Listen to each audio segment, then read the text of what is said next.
All right, welcome everybody. It's Regan Archibald here with Your Healthy Self, the Health Transformation podcast and webinar that's designed to transform the way you think about your health and the way that you live. And today we've got a very special guest. His name is Mark England.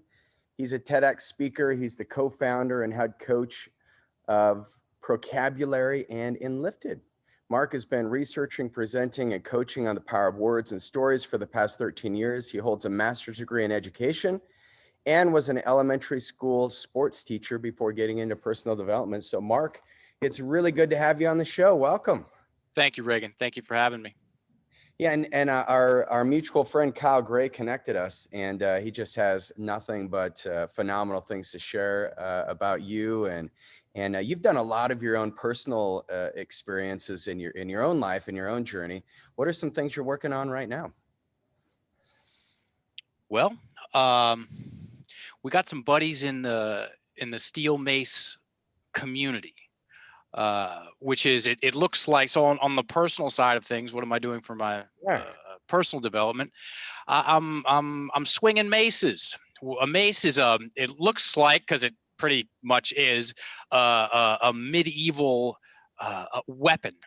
They come in 10-pound maces, 15-pound maces. It's an iron bar with a big ball of metal on it, and you can swing it in all different kinds of configurations and get a great workout, get into some flow states. It's very communal. Everybody gets their mace, goes out to the park. I've been having a lot of fun with that over the past 6 months. We've had a couple of events. Well, that's a little bit too strong of language. We've had some gatherings at my family's lake house, which is where I'm broadcasting from right now. And both of them have had, one was in August, one was in October. Both of them had high-level mace teachers that came out and just showed us a bunch of stuff. So I've been playing with that, and then there's some stuff on the language front for sure. Yeah, I know you're doing a lot on the language front. We'll jump into that. So with macing, what have you noticed? What's been your biggest takeaway so far? That,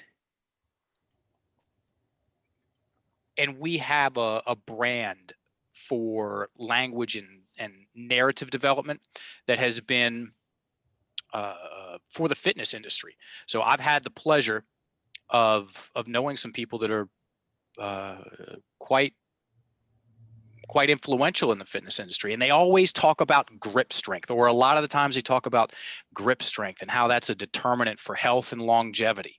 Yeah. And I've been very good about connecting my lats to my grip with this mace. Oh, which, really? Oh yeah, and it makes a very big difference. It activates a lot of things that need to be working in unison. So I come from the Nautilus days. I used to go to the gym with my dad, and we would get on Nautilus machines. Those are very, it's all about isolating specific muscle groups. This is the complete opposite. It's a 10-pound weight that I've seen break very big, very strong men in the right ways. And it harmonizes, it unifies, it aligns and activates major and minor muscle groups. That's a lot of fancy talk for it's a lot of fun and it feels great. Yeah. Well, that's one of the limitations I'm having in my deadlift is just like holding on to the bar and being able to increase your weight is, grip strength is the biggest thing. So I'll have to look into mace. I mean, that's fascinating. Thanks for sharing that, Mark. Oh, my pleasure. Look up Leo Savage, Steel Mace Flow. He's the premier steel mace practitioner and teacher on the planet. And he was here at the lake house in over the summer. So lucky us. Awesome. So are you in Virginia? Is that where you are? Yes. I'm in Virginia. I'm up at Smith Mountain Lake, which is next to Smith Mountain. Go figure. It's a big lake known for water sports and striped bass fishing. Wow. And now macing. Yes. We have had 20 plus people in the front yard swinging deadly weapons, and the neighbors have had questions. Everyone survived though, so it's okay. Good. Well, tell us about languaging. How did you get into this? I mean, it's such a nuanced still area. I mean, you went from physical education and then just kind of morphed into this, but what got you into it? I got myself in a tough spot once upon a time, Reagan. In high school and college, I wanted to be, and at a couple points in time, I thought I was a tough guy. I thought I was one of those tough dudes. And I wrestled in high school. I got into Brazilian jiu-jitsu and kickboxing and MMA in college, and competed. And in February 2002, I moved to Bangkok, Thailand, following my dream of becoming a professional fighter. That's verbatim the first line from our TEDx talk. I go over there and got the exact opposite of what I wanted. I definitely got what I needed, and I definitely got what I did not want, which was my worst nightmare showing up with teeth, which was me getting my second knee surgery over there 6 months in, darkness descending, a high volume, deeply entrenched victim mentality set in. Because I was always afraid that I was a loser. I was always behind the scenes, behind the show, behind the cool guy. I was afraid that I was not good enough, and I was doomed to fail. And me going over there, it was a big move. It took a year and a half to orchestrate. I was waiting for my girlfriend to graduate college. We went over there together. Everybody knew I was going to Thailand, and it blew up in my face. And I used that story as proof to reinforce my greatest fears about myself. And when I say darkness descended, I mean that. So much so that I didn't laugh for a year. I Wow. couldn't get my face into position to enjoy anything about my life. And eventually it dawned on me that I could be this kind of person, or play this character is another way to say it, for God knows how long. And I said to myself, dude, are you going to be a 60-year-old man complaining, whining to yourself and to other people, because I was, about some dreams that you just didn't get there when you were in your mid-20s? And I said, I said, I will, and I meant it. I'll take anything but that. Anything but that bitter person, because that's what I was on the fast track to becoming. Mhm.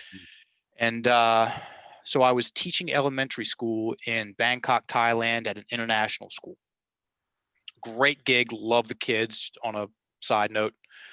And I had 4 months. We were on an American calendar, American curriculum. I had 4 months paid vacation every year, which is quite nice. Nice. Oh yeah. And through our vice principal, who had gone down to this place and done a detox, I found out about a place on an island in the Gulf of Thailand called Koh Samui, where they were doing health cleanses, 7-day cleanses, 3-day cleanses, based on Dr. Robert Anderson's Rise and Shine program. So I go down there, and it's a great gig. I pay to not eat for 7 days. And I leave feeling just a little bit better about things, meaning my life. And I said, you know what, I'm going back. And so I did. I kept going. And on my third trip down, I met a man by the name of Barry Musgrave, who would eventually become my first mentor in this work. And he was one evening he was doing, Reagan, an emotional detoxification seminar. And Mark, in all his wisdom, snickered at it. I was like, emotional detox. And the person that told me about it, they said, you need to go. I was like, I did. And you know what he talked about? He talked about words. He talked about words and stories and identities in a different way that I had ever heard. All of my education up until that point, and I was brought up in the public school system. And I do have a degree in education. I didn't have the only training, the only education that I had about my language was spelling, grammar, and definitions. Yeah.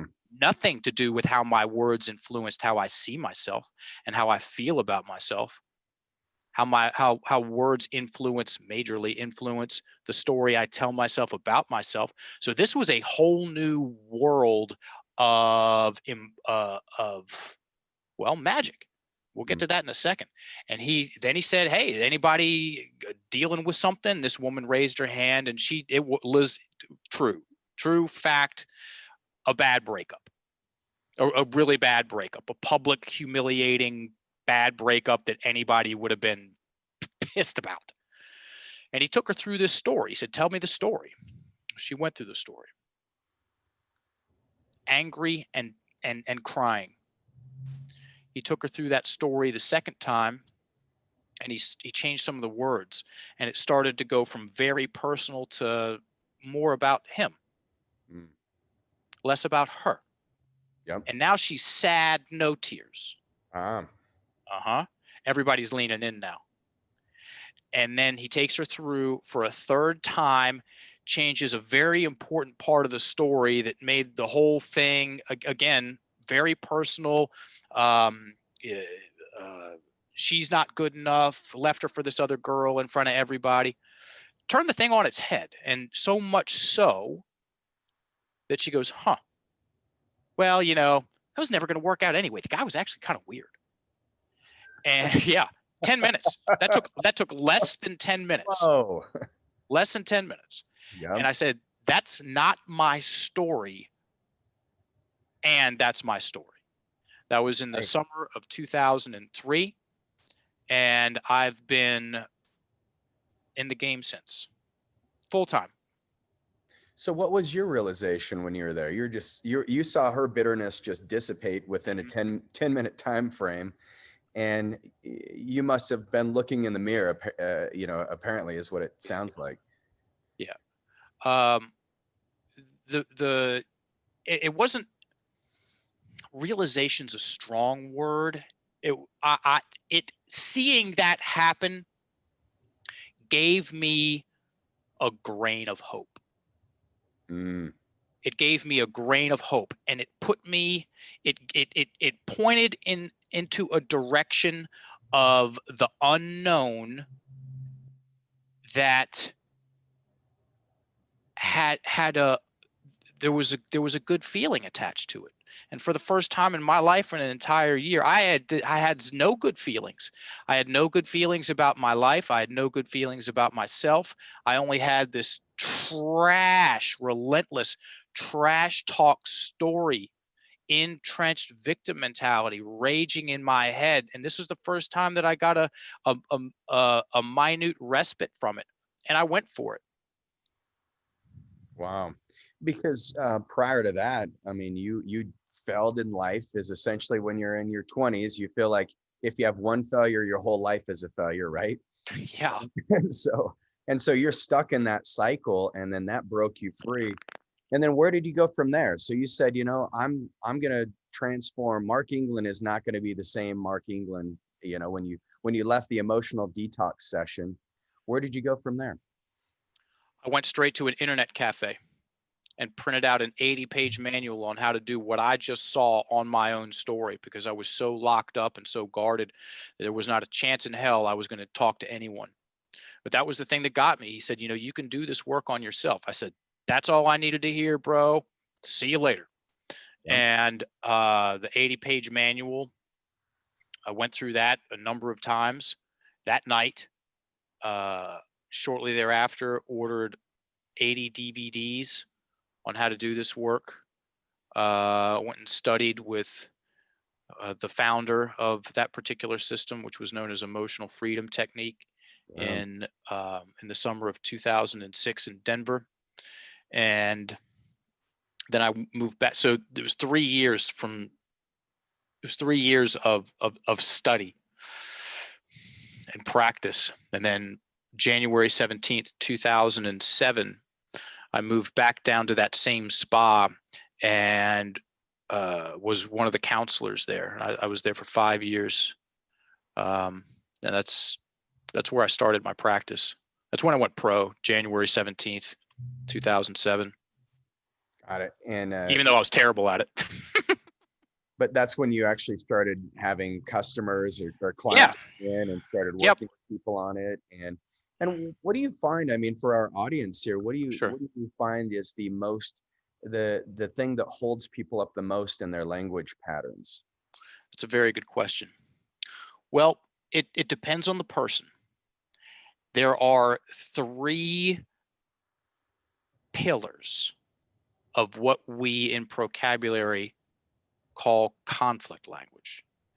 Conflict language is a subset of the English language that people use accidentally and unconsciously to force themselves to stare at worst case scenarios, create excess amount of indecision and insecurity and anxiety, blame other people for the things that they're creating in their own life, and generally cause a whole lot of problems. So I'm happy to go into those 3 pillars. I can do it very simply, make it very practical. Okay, so the first one is called negations. So when I say, Regan, I don't want to argue with you anymore, what kind of picture do both of us make when I say that? Well, I'm thinking we're in a conflict that's unresolvable, and we are going our separate ways now. Exactly. Versus, Regan, I want to have even better, more constructive communication with you. Yeah. Yeah. Now that made me feel like, okay, cool. Let's work this out, Mark. I'm sorry I've been a little bit unreasonable. Or let's just go with both of us have been unreasonable. Yeah. Or maybe it's all me. Well, what I've just done is I've used my words in 2 different ways. One of them is in negation, talking about what I don't want, what can't keep happening, what shouldn't have gone down, what's not possible, what isn't possible. Negations force us to look where we do not want to go. They force us to stare at the problem in the worst case scenario. The very first thing out of my driver ed's teacher's mouth when I got in the car in 1993, when I was 15 and a half years old, he said, look where you want to go because you're probably going to go there. Regan, I can't keep spending all my money. What kind of picture did I just make? Me spending all my money. Everybody go whoops on 3. Here's another good example of a negation wrecking somebody. 2000, how do I remember all this stuff? 2014, spring 2014. I'm in as far as the dates. It's just, and I'm not that great with dates. Just I remember where I was when these interesting things happened. In interesting is an opinion. Spring 2014 in Calgary, I'm giving a sales training presentation, and I give the presentation and I stay after and I do individual sessions with all the sales team. And I was in a room with a 24-year-old man who was struggling, young man who was struggling with his work. And he said this very emphatically. This actually brings up 2 points. One, it's a great example of negation, and it also fantastically highlights how our language is influencing us. So he said, I can't keep focusing on my past. And he turned around real quick and looked behind him. I'm looking right at him. And I say, you know, you just turned around and looked behind you, right? And he goes, what, really? And I said, Wow. yeah. Yeah. Then I asked him, I said, what did you see? He had to think. He said, well, I saw myself on the couch and all alone. There's 2 of the 4, folks. Your language is influencing, for better and for worse, all throughout the day, all throughout the weeks, all throughout the months, and so on. 4 main aspects of your experience of yourself. Your language is influencing your imagination, what you see, the pictures that you make, the little mental movies, okay? Or maybe the long mental movies. Your physiology. You ever talk yourself into a bad mood? We all have. Are you walking around in a bad mood like this, or is it more like, oh my God, like this? We've all talked ourselves into good moods too. Somebody who's telling themselves a more confident, successful story about themselves, that's going to reflect over time in how they hold their physical posture. Look up Amy Cuddy, the second most popular TEDx or TED Talk ever. It's all about that. It's all about language, hormones, and posture. And then our emotions and feelings, and our breathing. So in one instant, in one sentence, I can't keep focusing on my past. He turned around, looked behind him, made the picture of him all alone on the couch, created the feelings of stress and anxiety, and trapped his breathing in his upper chest.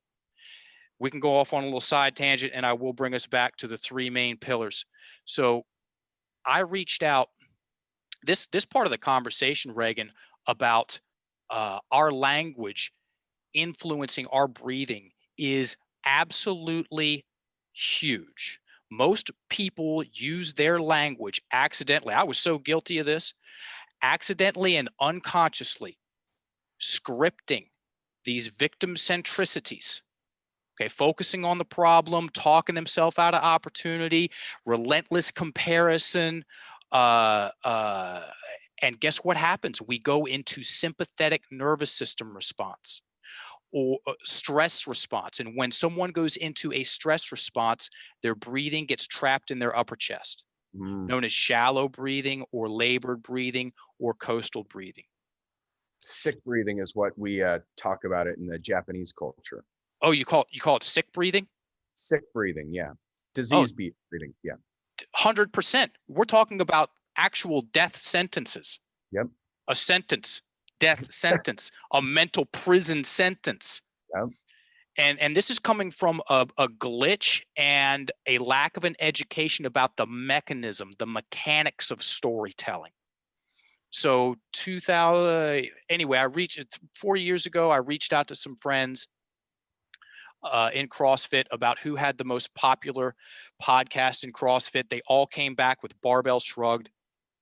And one of them said, oh, by the way, one of the guys is aware of your work. Would you like an introduction? Yes, I would. And we got introduced. Myself and Mike Bledsoe went on their show January 20th, 2017. And when that dropped, we got introduced to the fitness industry by the very best in the business. I mean, thanks for that. And we went on that show because there is a direct correlation between what we think and say and how well we can breathe. And breathing is extremely important when it comes to high performance in athletics. And let's just say doing well in anything, whether it's giving a public talk or going out on a date, or you name the endeavor, you're going to get better at it a lot faster if you get your breathing low and slow. Those are the words that we use in the coaching community. So we certify coaches, and we have a saying that good breathing equals good coaching, because good breathing equals good listening. When someone's breathing is trapped in their chest, they're horrible listeners. Look up amygdala hijack. Their ability to listen and our ability, just talk about me. When I'm breathing in my chest, my ability to listen, hear, and learn goes way down. When I'm breathing low and slow, parasympathetic nervous system response, I can hear myself better. I can hear you better. It's so much more likely for us to have a dialogue instead of a monologue. We have all talked to people who are highly emotional at times. We have language in our language to describe it. It's like talking to a brick wall, even though that's a cinder block wall behind me. And so when you're telling yourself a story about yourself, when you're talking to yourself, when we're talking to other people, we're engaging in those four aspects of our experience of ourselves: our feelings and emotions, our mental imagery. We're gonna get back to the three pillars of language here in a second. Our posture and our breath. And this is not rocket science, and it's definitely not new. This is ancient, as in the word abracadabra comes to mind.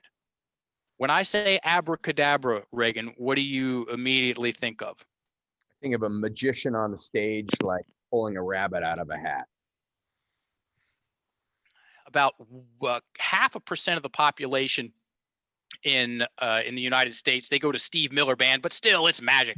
Everybody goes to some version of magic. I used to too, until I learned what the origin and meaning of abracadabra is. This was a game changer for me.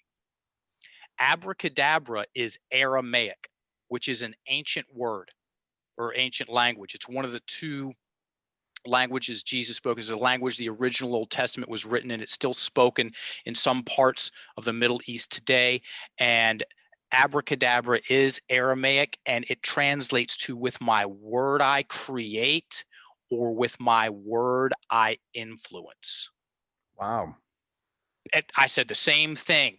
Hmm. They knew that they had to get the internal and external dialogue working for them before they could go into, and when I'm talking about they, I mean the spiritual teachers of the day, or just any teacher of the day. Personal development. Let's just keep it really simple. Health. You know, if someone's dealing with a health issue and they jam themselves in these upregulated, stressed states with a story about how they'll never get over this, or what if it's something, this hypochondria. I mean, there's a story involved in health and wellness, and there's a story involved in illness and chronic health problems. I've had both, by the way. I've created both for myself. And the teachers, the metaphysicians of the day, they would triangulate. You please look all this stuff up. Fact check me. They would triangulate abracadabra, wear it around their neck to remind them of the power and the mechanism of our words and our stories. So I stopped counting in 2017. I've done over 5,000 individual 1-hour coaching sessions. And about 1,000 sessions in, I kept noticing the same language patterns, and which are, these account for roughly 85% of people's problems. They're the linchpin. You switch these, you switch their attention, you bring people out of these stressed states, you get them breathing better. So for all the people that work with people out there, if you coach someone and when someone's breathing in their chest, they have tunnel vision. It is very hard to change people's minds or help them change their own minds when they're breathing poorly. Okay. As the breath descends back down, they have a lot of mental rigidity. As the breath descends back down into the abdomen, we gain perspective and periphery in our vision and become a lot better listeners. So however you work with people, make sure you're getting them to breathe better during your coaching sessions, and you'll see a massive uptick in your ability to facilitate change, legitimate change for your clients. So the first pillar of conflict language, negations.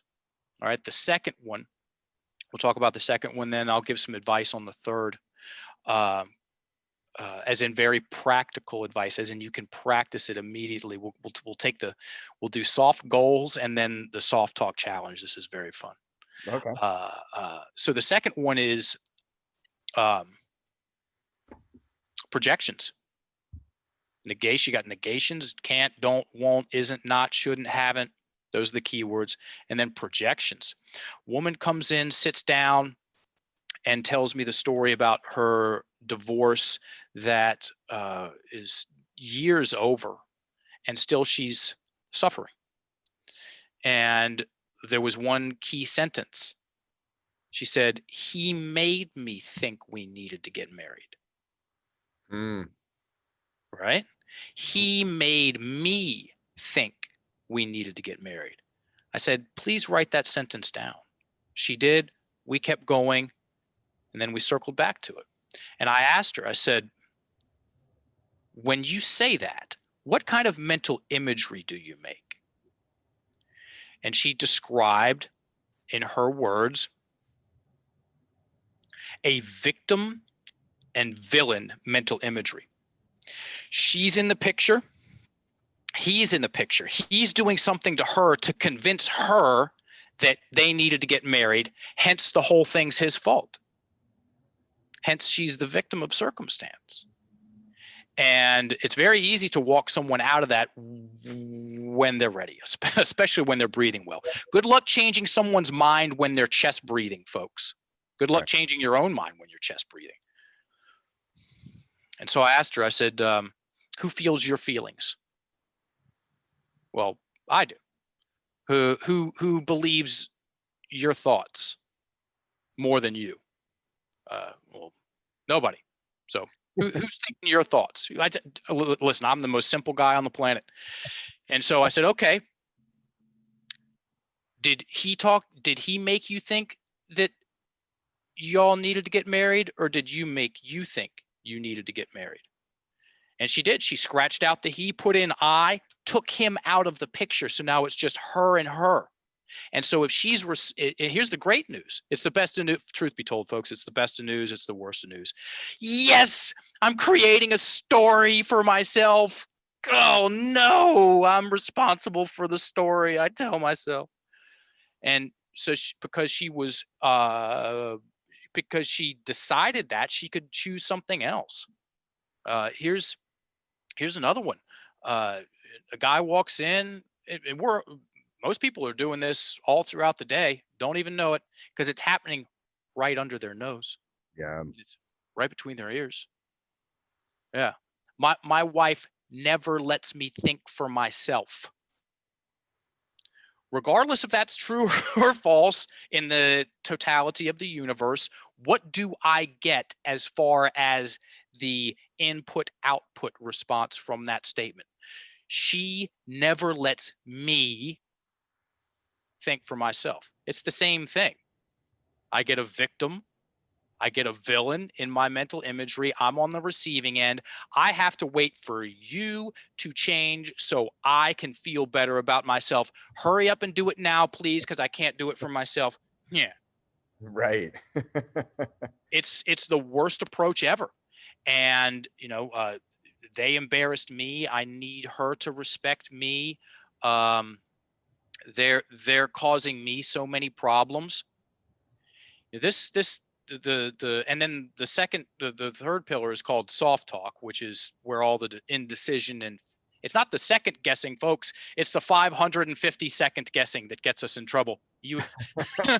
So these three language patterns, negations, projections, and soft talk, are called conflict language. We have a course. We had to reshoot that course, which is no small thing to do when you're two dudes bootstrapping a business 5 years ago, and we had to reshoot it because before conflict language was called conflict language, it was called victim mentality language, which, accurate as it may be, it's too strong of a place to start the conversation. I'm going to take a little bit out of the middle, Reagan. Here's the verbatim definition of the victim mentality. The victim mentality is an acquired personality trait where a person tends to regard himself or herself as the victim of the negative actions of others, even in the absence of clear evidence. The victim mentality depends on a habitual thought process and attributes. That second sentence is exceedingly telling, extremely valuable to know as well. Most people have no idea this is going on in their story. And guess what? We're all telling ourselves stories to ourselves about ourselves. Fact. That second sentence, the victim mentality depends, as in it has to have a habitual thought process. Habitual accurately implies duration and addiction. You ever met somebody who's addicted to their victim story, Reagan? I mean, I was. Yeah. Hook, line, and sinker. Yep. Oh yeah. That's hard action, man. That's hard. A hard way to operate in the world. And you know what else it is? It's extremely uncomfortable. Good luck enjoying your life or my life or any. Good luck feeling comfortable in your skin when you're in these stressed states. And the only way for you to feel comfortable in your body, and that's a general statement, I know there are some exceptions, and most of the time it's when you're breathing well. Mm-hmm. Okay. Yeah. You ever go out on a date with someone and they're holding their breath because they're all nervous and anxiety, they're all tight? People pick up on this. We're feeling creatures just as much as we are thinking creatures. We pick up on vibe. We pick up on, I'm going to use the word energy. Mm-hmm. Okay. Yep. And so that third pillar of conflict language, which was previously known as victim mentality language, is soft talk. You mind if we play a game real quick, Regan? Yeah. Let's play it. Can't Okay, wait. cool. It's called soft goals. Okay. Give me a goal of yours for 2021. 2021, I want to open 2 new clinics. Okay, perfect. Anywhere in that statement you want to put a kinda in there. I kind of want to open 2 clinics. What happens to can't the wait. energy? Oh yeah, I can't wait to sort of do it. My intention just goes like, it's flat. There's nothing to it. 100%. This is comical on purpose, folks, and it is so common. It's mind blowing. Let's keep going. Give me another goal for 2021. I want to go to Hawaii often. That's where we're opening the clinic. So. Oh, nice, dude. Put a maybe in there. And maybe I maybe want to go to Hawaii, Mark. I mean, just yeah, and with often in there. I maybe want to often go to Hawaii. It just spins the whole thing out, and we could keep going. Here are the keywords. Yeah, you're just depleting my masculine energy here, Mark. Since you brought up the word energy, my masculinity just went away when I'm start adding those little tiny words in there. And yes, they're so common. They're so common. They have a nickname, verbal litter. Mm-hmm. Verbal litter. And it's yes, it is. It robs people of their assertiveness, and all of these are very positive qualities to develop in oneself: the ability to assert yourself, the ability to move forward, the ability to make decision. Does anyone say they love prolonged bouts of indecision? Nobody loves that. That's a very real form or flavor of stress, and for some people, it's extremely debilitating. And they only know that they're that's how they are. Oh, I can't make a decision. Well, you know why? Because there are words in your language that's forcing you to create that indecision. It's not happening out of the ether or by circumstance. This brings us straight to a very important point, and we'll get to the second part of soft talk here in a second, which is the 7-day soft talk challenge. It's famous. We've been running it for years. Works real well after we make some well-earned levity of the conversation with soft goals. The current definition of identity, this is Webster's current definition, and this is the basis of our TEDx talk. The current Webster's definition of identity is the fact of being who or what a person is. That's the definition. The fact of being who or what a person is? Okay. Exactly. Exactly. It's like, huh? What does that make any sense? It makes a lot less sense when I ask you or 2,000 people in the audience, because I did on stage. Regan, do you see yourself differently in any way now than when you were 5? Yes, absolutely. Absolutely. You see yourself very different now than when you were 5. So do I. So does everybody listening to this. We see ourselves differently and the world. Okay, so what does that mean about our identity? That we're facts, they're static. Oh, it's just the way I am. No. Our identities are ongoing, fluid, flexible processes. And we participate in those ongoing, fluid, flexible processes with our words. Yeah. I get asked frequently, where do we start? Here's where you start. You start with 2 different things. Soft talk. First things first, everybody that's listening, if you're driving, please do not, negation, do this. Grab a pen, grab a piece of paper, and write down these words, these soft talk keywords. There's only a handful. Write them down on a clean sheet of paper, 5 times larger than you, normally write your words. Because guess what? That's going to get your attention in the right way. Guess, write down the word guess. Could, write down the word could. Maybe, write down the word maybe. Kinda, write down the word kinda. Sorta, write down the word sorta. hopefully, try, it's almost like I'm procrastinating. I know, right? If you're British, perhaps, perhaps I'm drinking too much coffee. 95% of the time when we use soft talk, we take it out. It's true. We know it's true. It's just taking responsibility of it. There's a difference between saying, I guess I should spend more time with the kids. Now I'm thinking I haven't made a decision yet. Okay. I just keep it at arm's reach. There's a difference between saying, I guess I should spend some more time with the kids, and I should spend more time with the kids.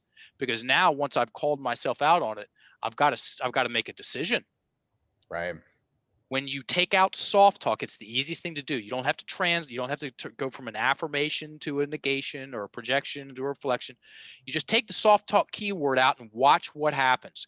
You will feel more solid. Your mental imagery will clarify. It'll get more focused, and you will give yourself the massive gift of becoming more confident and decisive. You'll like it. It's what is Maimonides? I butcher that guy's name. He said, "I prefer the fear of making a wrong decision to the terror of indecision." Yeah. That's true in my life. Right. Well, it's like the Teddy Roosevelt quote, where he said, the best decision you can make is the right decision. The second best decision you can make is the wrong decision, but the worst decision you can make is no decision. 100%. 100%, Reagan. I go on rants. I ramble. I know I do it. What would you like to talk about?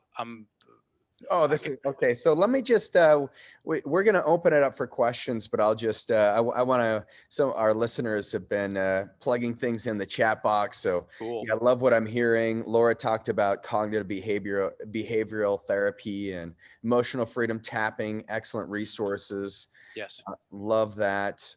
Ruth said, truth, your words are so important. My teacher, Don Miguel, the 4 agreements. Yep. Number 1, be impeccable with your word. Yeah, Yep. that's a great book. I'm sure you've dove into that one. Yes.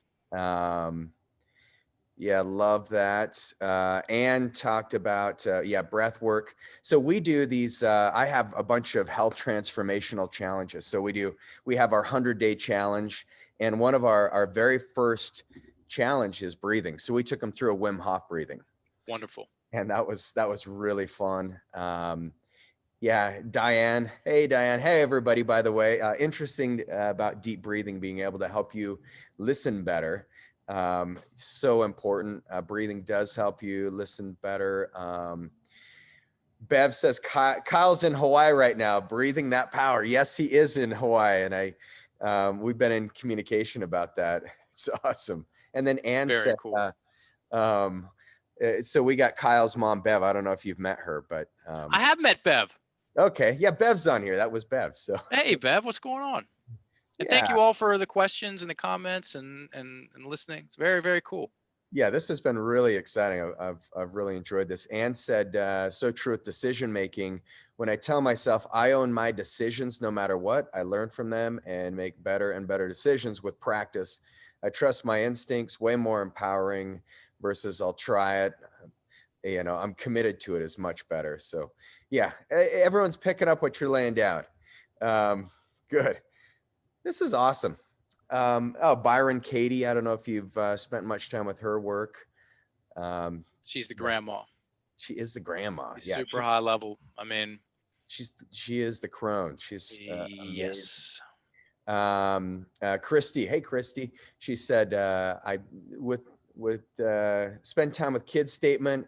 I try to avoid should statements, wouldn't phrasing it without should be more action oriented. So yeah, or even remove the try out of that. What do you have to comment on that, Mark? Let's do a should detox. That one's easy. Somebody just gave me a layup. Okay. So, Reagan, give me a should sentence, something just, you week to week, keep it small, that you should Hear the Yeah. language, everybody. You should on yourself about. I should walk more. I should drink more water. I should call my grandma more often. Just give me a should statement. Right. Yeah. I should exercise more.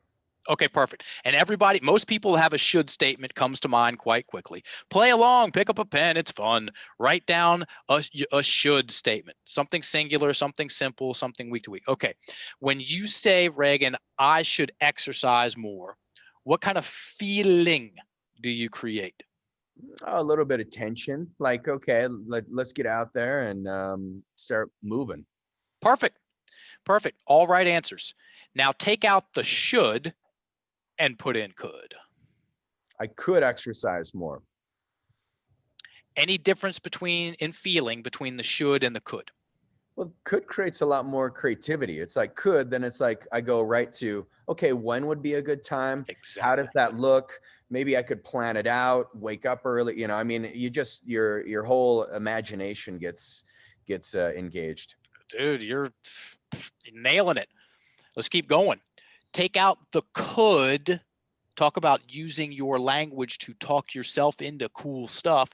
Take out the could and put in can. I can exercise more. Yeah, that feels like I've got a resolution there. Perfect. And now for the final touches, a little story beforehand. So the should detox, we've been running that one for 10 years. And this stuff I talk about, people, please share with other people. And you can soft goals, super easy. Get someone to talk about their goals for the next year, even if it's in the springtime. Because when someone goes into the next calendar year, they already start thinking big. So, and you take a kinda or a sort of and a maybe and stick it in a big goal, and you've just made your point that soft talk influences people's ability to make decisions and their energy. Okay. Please use this with people. Interesting side note. Here's another one.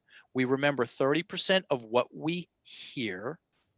We remember 50% of what we write. We remember 80% of what we teach. So the should detox, super easy. And I'll recap it. Please go teach it. Just pick some, get someone, give them a pen and a piece of paper. They have a should statement. I promise you. So Dr. Robert Cialdini wrote a very interesting book called Influence, the Psychology of Persuasion. And one of the many interesting examples he gives is when they were in an office and they would go to the copy machine during peak copy hours. They would go from the back of the line to the front of the line, and the person would say, "Excuse me, can I get in front of you to make some copies?" They got a yes 66% of the time. Okay. Then they would have the person go from the back of the line to the front of the line and add a because. "Excuse me, can I get in front of you to make some copies because I'm late to a meeting? Excuse me, can I get in front of you to make some copies because if I do, I can make it to my dentist appointment." Whatever. Right. Went from 66% to 94%. That's 33, roughly a third more buy-in. Here's where it gets super interesting. They go from the back of the line to the front of the line and say, "Excuse me, can I get in front of you to make some copies because I'd like to make some copies?" And they got a yes 93% of the time. Wow. It doesn't matter what comes in one sense, negation. It really doesn't matter what comes after because when we give ourselves or other people a why, not even a good why, buy-in goes up by a third. So the last part, there's 4 parts to the should detox. I can exercise more because fill it in, Regan. Because it energizes me and I'm more on purpose. Dude, how's that look now? Yeah, it's easy. Yeah, it's like, okay, cool. Let's make it happen. For the recap, should to could to can to can plus because. That's it. Yeah. Point made that words matter. Words influence. Our words influence ourselves. With our words, we influence us. Excuse me, there's 2 burps for you. Breakfast tacos. Mind if I quickly talk about the reticular activating system? Please do. Yes. Cool. Yes. And I have a couple comments that came in. One, I think Bev, she said, be careful how you're talking to yourself because you are listening. So true. And then Cheryl says, I don't think I listen to myself. I need a word mirror. Yeah, listening to your conversation, it would be really important. You know what a word mirror is? I think it was Michelle. Did Michelle say that? Cheryl. Yeah. Cheryl? It was my mother's name. Pen to paper. That's the word mirror. If you've got a story that keeps spinning around in your head, if you've got a story, some thoughts that are haunting you, write it down. The difference between dealing with, processing, learning the lessons, moving on in your life to something better, the difference between your ability to do that between a story that is in your head versus a story that is written down.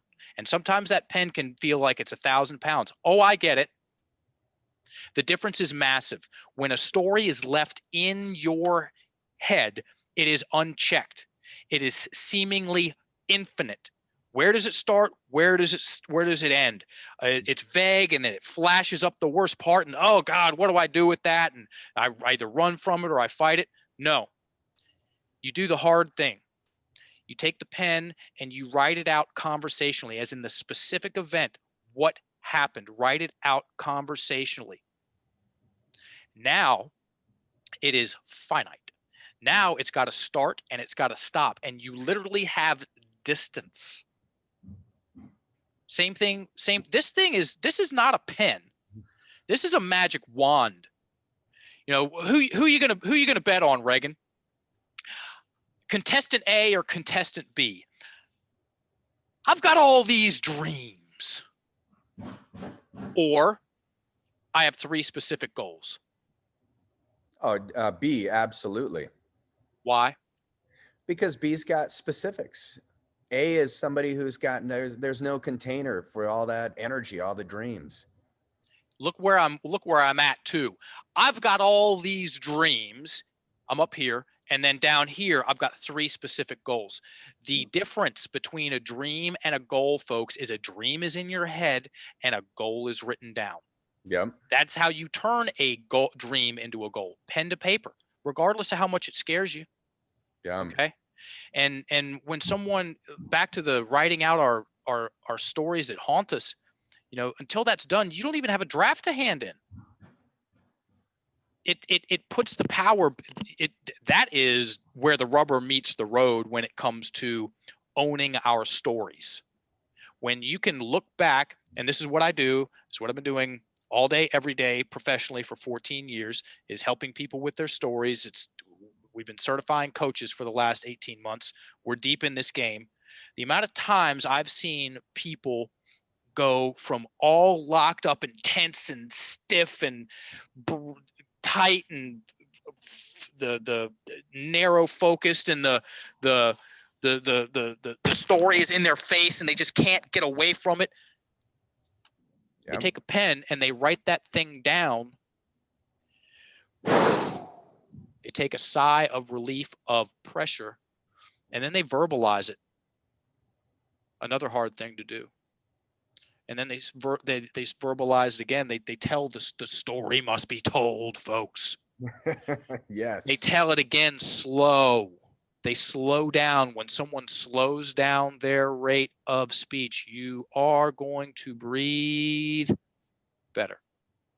And as the breath descends back down into the abdomen in context to a story, we peel the emotional layering of that onion, which takes us from personal to impersonal.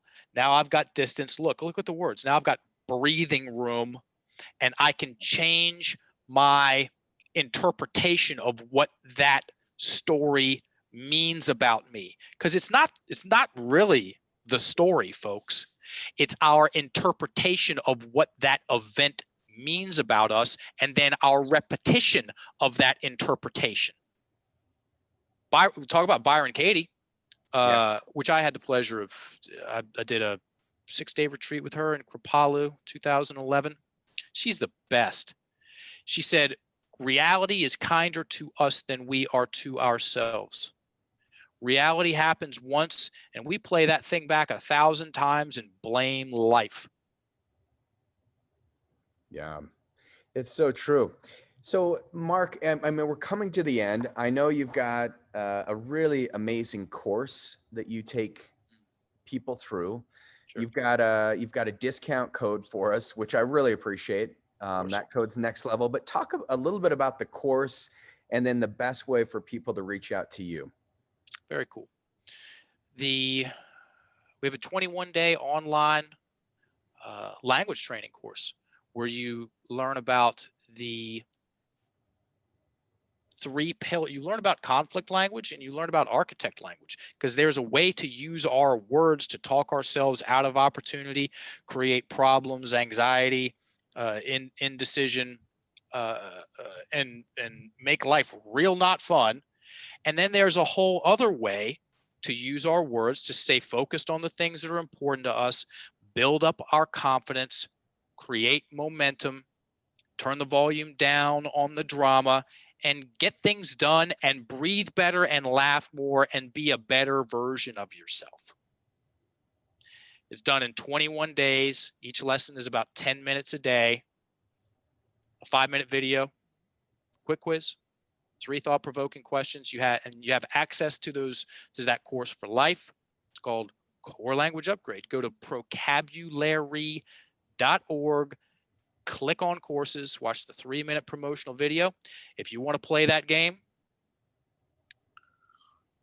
I think it's get your course, go through a couple purchase buttons, and in the coupon code box on the checkout page, put in next level. It's $299 retail. That's $100 off coupon code. Yeah, you'll learn more about how your language, take out people, how your language influences you for better and for worse than most people learn in the entirety of their time on planet Earth. Yeah. So great. Yeah, and then there's this thing called Instagram. It'll probably take off one of these days. My Mark England 2020. It's 80%. It's a free school. 80%